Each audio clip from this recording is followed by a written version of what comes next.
to week 4 of the Blackhawk Report. My name is Greg Normand. I'm your host, along with Griffin Makrovich from East Lansing, Michigan, a former Blackhawk himself and a reporter for the Blackhawk Report. Griffin, you had a chance to spend some time with the soccer coach and the swimming coach this week.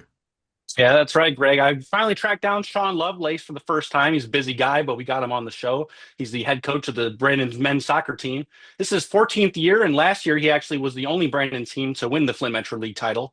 So I congratulated him on that. He actually won the Coach of the Year as well for the Flint Metro League.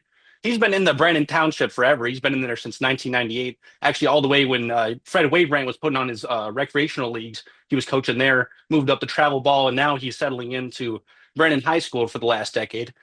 They're currently 4-0 right now in the Flint Metro League and second behind Flushing. And we're excited to see what they got next. They're playing Goodrich in just a couple of days. So we'll talk to them soon and see how they did there. If they're undefeated, how can they be in second place unless Flushing's played one more game than them? Well, they did just tie Fenton. Okay. Their last game. So okay. Is the Metro League any good at soccer from a state or a regional perspective? Yeah, that's a good question. I know Brandon's always been good. Brandon's always been competitive, not to the league of Brad Zub and our football team, but Brandon soccer's always been competitive. I know we've always finished around top 5, top 3 in the league every year. I wouldn't speak for the rest of the league though. I've never played soccer myself. I was a basketball guy, as you know, Right. but more in a lacrosse guy. But yeah, I couldn't answer that really. I asked that question because you always see the top. I mean, they just hosted Detroit Country Day, one of the top teams in Division III. I mean, they don't shy away from good teams, so it's a credit to the coach and the program because obviously they're taking on the toughest. I also think it's very fortunate to have one of the best soccer fields, maybe in the county, not the area. That's saying something because there's some pretty good soccer programs here in Oakland County for sure. Oh yeah. Football team got off to a rough start after winning the first one against an undermanned Flint Southwestern team. Got kind of railed last week, got railed again this week, but again, for opening of the Flint Metro League season against Goodrich, a typical game against them. Defending state champions, which is a little bit different. They didn't fare very well, though they did score 20. But it'll be an interesting process to see where they go. We're going to talk to Brad Zuby a little bit later this evening and find out what's going on with that. The schedule gets a little easier after this week. Homecoming up next week, so it'll be interesting to see what happens and see if they're still healthy. I think that would be something that kind of goes. Last year they were 6-3.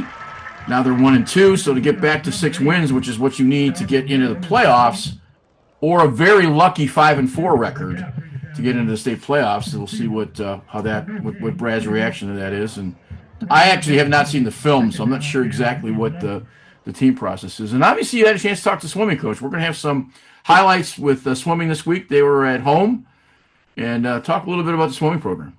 That's right. Yeah, I talked to Ryan Drogemuller once again. He just hosted Holly, actually, and his sister coaches Holly. So there's some sibling rivalry there. They bought a dollar store crown that they're now starting to pass back and forth between the winners. They got a little cup going on there, a little competition there for the kids, which is awesome. Before that, they traveled up to Owasso, played them, or swam at their meet. Didn't do very well, but they managed to bring it back here at this Holly meet. They're going on in a couple days now on the 18th to play Genesee County in the Invitational. So we'll see how they do there. If you've got a brother and a sister, I don't know if you've talked, did the coach talk about who is the more accomplished swimmer necessarily? Did they have that conversation or is it? I know my brother personally used to swim for Ryan, and he told me that Ryan did a lot in college. He swam in college. I'm sure he's very decorated. I'm not sure how much his sister's decorated, but they came from a swimming family, so right. They're all great athletes. I'm thinking of all the years you coach and you play against some of your best friends, right? Right. How about you? Did you ever play against a friend? You probably haven't played against a brother. No, I've coached and played against a lot of friends, but not. I'm an only child, so I didn't have a brother or sister. But I mean, when I play against a close friend, when the whistle blows, there's no friends. The old story, right? But I hate to beat or lose to a friend, but that being a brother and sister, it's got to come Brennan and Holly of all teams. Well, it's got to come up at Thanksgiving, right? Or Christmas dinner. It's got. Definitely, yeah. There's no two ways around that. That's a fun conversation. And if one is better than the other, especially if one was a better swimmer and is a better coach, oh man, you could rib that to all the way to Christmas. Oh yeah, bragging rights. That air of superiority, and I know that's the case. It's funny, and I say that because I've coached at private schools, St. Mary's. I've coached at public schools. I coached at public schools a long time, and then I ended up at a private school. And I always used to have sort of a thought process that, that they're Catholic League. Well, they get advantages that we don't have. Then I got there. Then all of a sudden I was hated because I was there instead of being a public school. And all the things I was hated for weren't accurate. But Right. that's the nature of the world we live in from that perspective. So we'll see what happens. We are going to have some comments. We got a chance to spend some time this past Friday. The Oakland County Division II women's golf championships were held at the links at Crystal Lake. So we're going to talk to Jason Rumble a little bit about his team. My team finished dead last, I think. We'll see how that goes out. But for sure, Jason's got a really nice, strong team coming back. He's got a couple of sophomores. I know he had a couple girls that shot high 80s, low 90s. We'll talk to him about what's going on because it's a little hard to believe there's only 3 weeks left in the golf season. Really? October 8th is regionals, and we just kind of get started, and all of a sudden we're into the county championship. So we've been at it for 5 weeks, but we'll have to see what Jason says about his young ladies, and that'll come up in a couple of seconds. So that being the case, we're going to kind of shorten down on our visit as a typical opportunity. So Griffin, I appreciate you checking in with those coaches, and we'll definitely stay with them over the next few weeks. It was good to see you, Greg. I'll see you next week.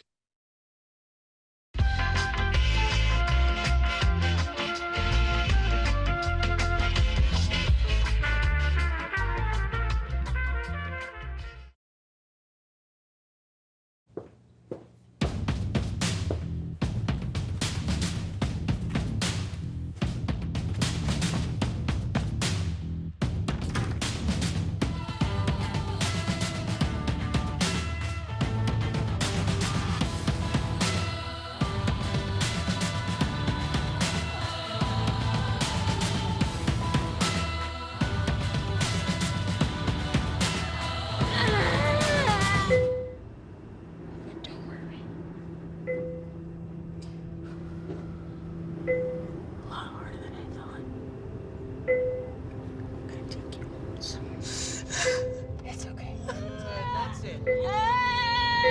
It's my little baby.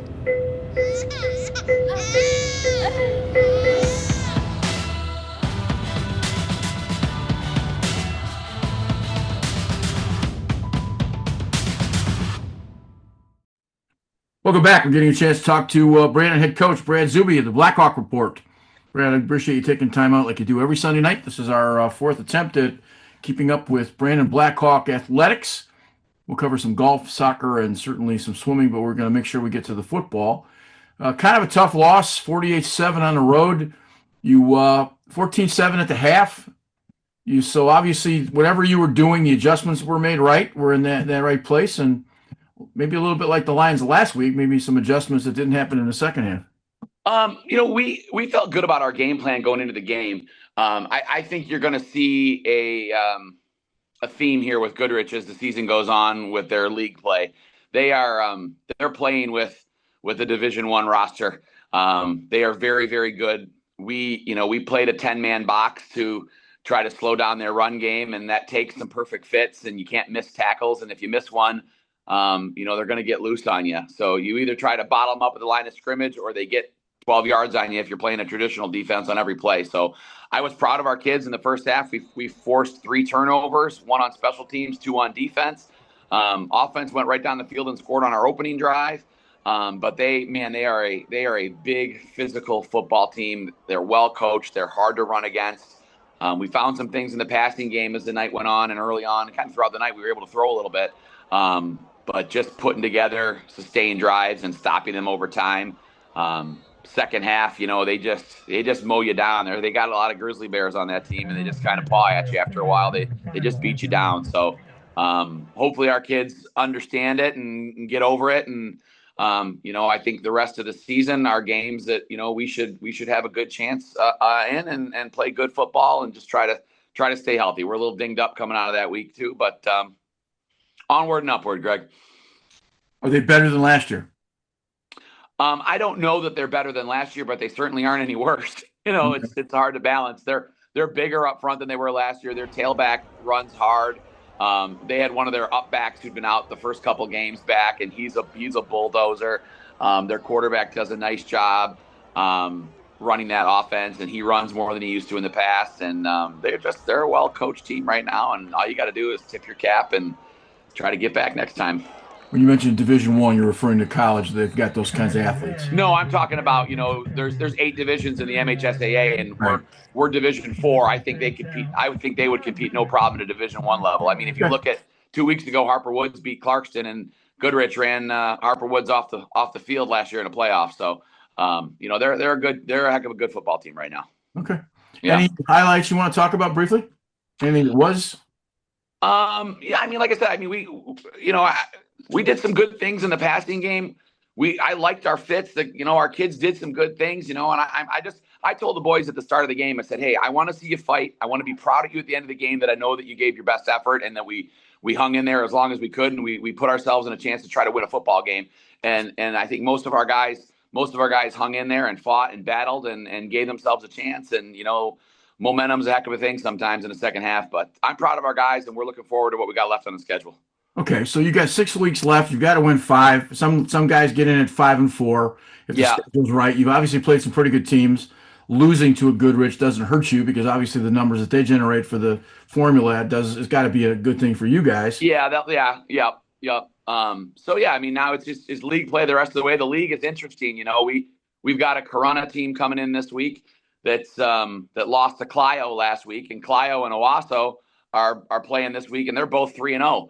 So that the league's getting stronger. I'm happy for the Clio coach and Owasso coach. They're playing a meaningful football game week 4 against each other. It's pretty cool for those two programs. And we've got a Corunna team that's always feisty, always competitive. They've got a new coach and a little change of philosophy over there. So hopefully we get it done this week and play a good football game, play 4 quarters, and give ourselves a chance to win. Corunna was a bit of an elite team even 3 years ago. Yeah, I mean, they were in the state championship 2 years ago. And then last year they returned all their bigs, and they were a playoff team last year. And, this year their former coach, Steve Herrick, stepped down. They got a new guy in charge over there now, and they're finding their way, but they're not a bad football team. So by any means, they lost to Fowlerville. They lost to a good Linden team, and then they lost to Clio, who, normally, you lose to Clio, but Clio's 3-0. So it's, interesting to see what the league looks like right now. Your best guess: 6-3 gets in, or 5-4 gets in? Do you think 5-4 gets in with the schedule you've got? I don't know. I mean, 5-4 usually gets you in with this. I mean, there's teams now that getting in with 4 wins sometimes, the way this new playoff format set up. But I don't want to talk about 5-4 and 6-3. I want to talk about just getting the next win. Okay. That's all that's important. So, all right. And this week is our big salute to service game in honor of Deputy Eric Overall. We've been raising about $10,000 a year for the last, I want to say, 9 years now. We've been doing this game. So we gave away $6,000 in scholarships last year, and we were able to make a big charitable donation to a family too who lost their dad in the line of duty. So we're proud of this upcoming week, and we're looking forward to a big crowd. And we've had the helicopter fly over the last couple of years, and all the service vehicles out. So it's always a fun night in Brandon on our salute to service night. And we just don't ever want to forget about Eric Overall and what he meant to our community. And a lot of our players now those kids were maybe kindergarten, first, second graders back then. And now, so we always kind of have to remind them what this week is about and who they're playing for. But it's a special game for our community for sure. He lost his life in a car accident. Am I mistaken? He lost his life serving our community with a driver who went off the road and kind of struck him intentionally. Yeah. Right on M15. Yes. Yep. Yeah. Okay. He was a good man. One of the first people I met when I got my job here in Ortonville. So. All right. Yeah. Well, let's hope Corunna is ready for a whipping and kind of move forward on Friday, get back to 2-2, and see where the road takes you. That's the plan. So. All right. Brad, all right. Thank you. Thanks, buddy. I'll never forget the day I nearly died. I was a young journalist with a great career, starting a family. The only way we found out I had any kind of heart issue was when I went into sudden death. My coworkers sprung into action. They've recently been trained in life-saving CPR protocols developed by the American Heart Association. They're the ones that kept me alive until the medics came. They did many tests on me in the hospital after my cardiac arrest and created a treatment plan, all with research from the American Heart Association. I think unless you are a heart disease patient, you may not know how much work the American Heart Association does behind the scenes to save your life. Since my cardiac arrest, I've had 2 more children. I've watched all 3 of my children grow into adulthood. I'm going to cry now. Graduate from college. My daughter got married. I have grandchildren. And I'm still here. Learn more about the American Heart Association's work at helpheart.org. Military families often sacrifice precious time away from loved ones while serving our country. United Through Reading provides meaningful connection, so the magic of reading isn't something that happens once upon a time. To learn more, visit unitedthroughreading.org. I'm happy to welcome Sean Lovelace to the Blackhawk Report for the first time. Sean is the head coach of the Brennan varsity men's soccer team. Sean, how you doing today? Good. How are you? I'm doing great, thank you. I'd like to start off our Good. conversation by giving you your flowers for the 2024 season. You had a great season, a lot of accolades there. Your team went undefeated in league play and actually was the only Brandon sport to win the FML title, so congratulations on that. You guys won Thank the you. County Line Cup against Goodrich, and you were voted Flint Metro League Coach of the Year. So congratulations. What do you got to say about the 2024 season? It was a good season, but it definitely wasn't just me that made it happen. I've got a great coaching staff, a fabulous group of parents, great support from the administration, and there's a lot of people with their hands in it, making it happen. They take a big load off me and let me just do my job of coaching. We had a fabulous group of kids also that, they just had their mind up that they wanted to be champions, and that's what it takes. So, yeah, we've raised the bar a lot higher in the program the past few years, and the boys are responding, and we hope to have another good season this year. And speaking of, raising the bar, you've been with the program for a while now. Is this your 15th or 16th season with the boys? Well, as head coach, I believe it's the 14th season, but I have been with the boys program for 16 years now. Yeah.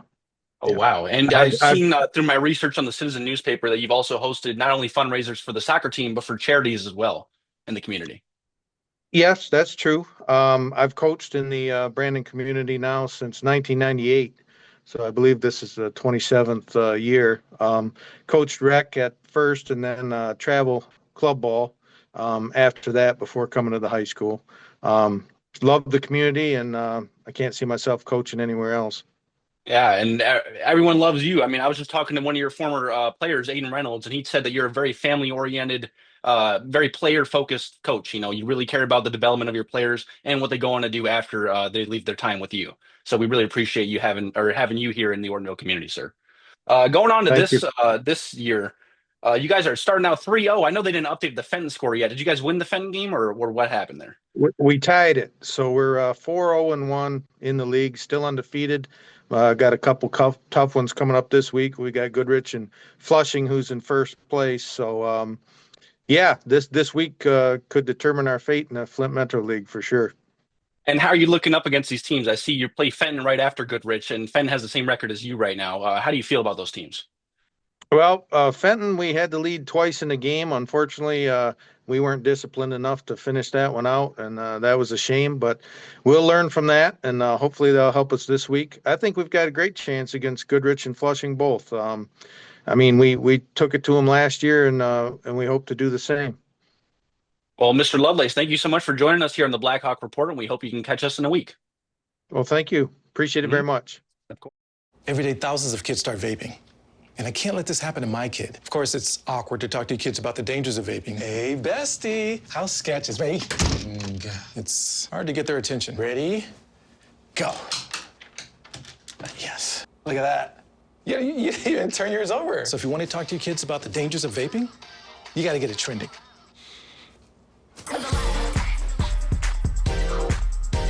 No, you're doing it wrong.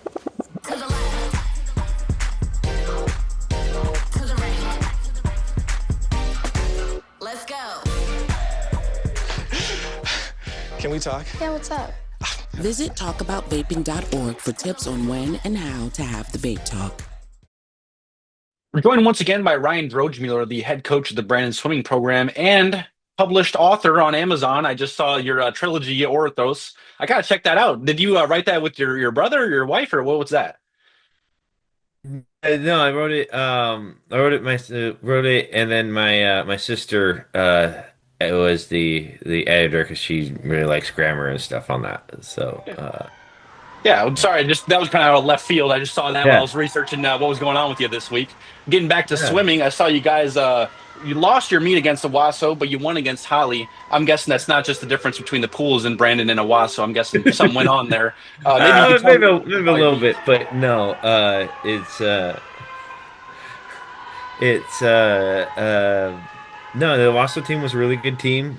They have some really good swimmers, and the Holly meet though is always a really fun one for the girls because so my sister who did edit my book there, she also coaches the Holly team. okay. So for the last 7 years, it's been kind of a fun little rivalry for the girls team. So we've been passing. We the first year she coached, we had this little dollar store crown that we now pass between the two teams whenever they win their dual meet, and so that's been kind of a fun thing each year with the girls swim teams. The battle for the crown against Holly. Yeah, yeah. That's awesome. Yeah. And so I see you guys got the Genesee County Invitational coming up. That's on the 18th and 20th in Fenton. What are your thoughts about that? Um, Actually, it's pretty good. So we're really hoping to. Last year, the girls had a lot of good times set at it. We're hoping to get some qualifying times for. Are those teams in the league, or are you guys playing kind of people from So everywhere in there? it's a little kind of a mix between Metro League and Saginaw Valley League, and sorry, puppy. Oh, no, you're good. You got the dog over there. Uh, so It's after a this combination Genesee, between sorry, it's a combination between Saginaw and Flint Metro, and they yeah, it's kind of in the area, so it's all seven Metro teams of Fenton, Holly, Corunna, Owasso, Swartz, and ourselves and Kersley, and then it also has Grand Blanc, Davison, Lapeer, and Powers. Hmm. And who's kind of looking like they're coming out on top for the Flint Metro League this year? I know for soccer, for example, Flushing is doing really well. I know for basketball, it's always good, Rich. But what's going on with the swimming? So Fenton's still at the top. Fenton's kind of top dog for girls swim. They have a lot of experienced club swimmers there. Then Owasso. Currently, we're ranked third. As far as athlete rankings go. Um, the girls are doing a really good job of staying in the top three for the Metro. So that's really exciting. Um, So we're hoping to set some times of that invitational there. That's awesome.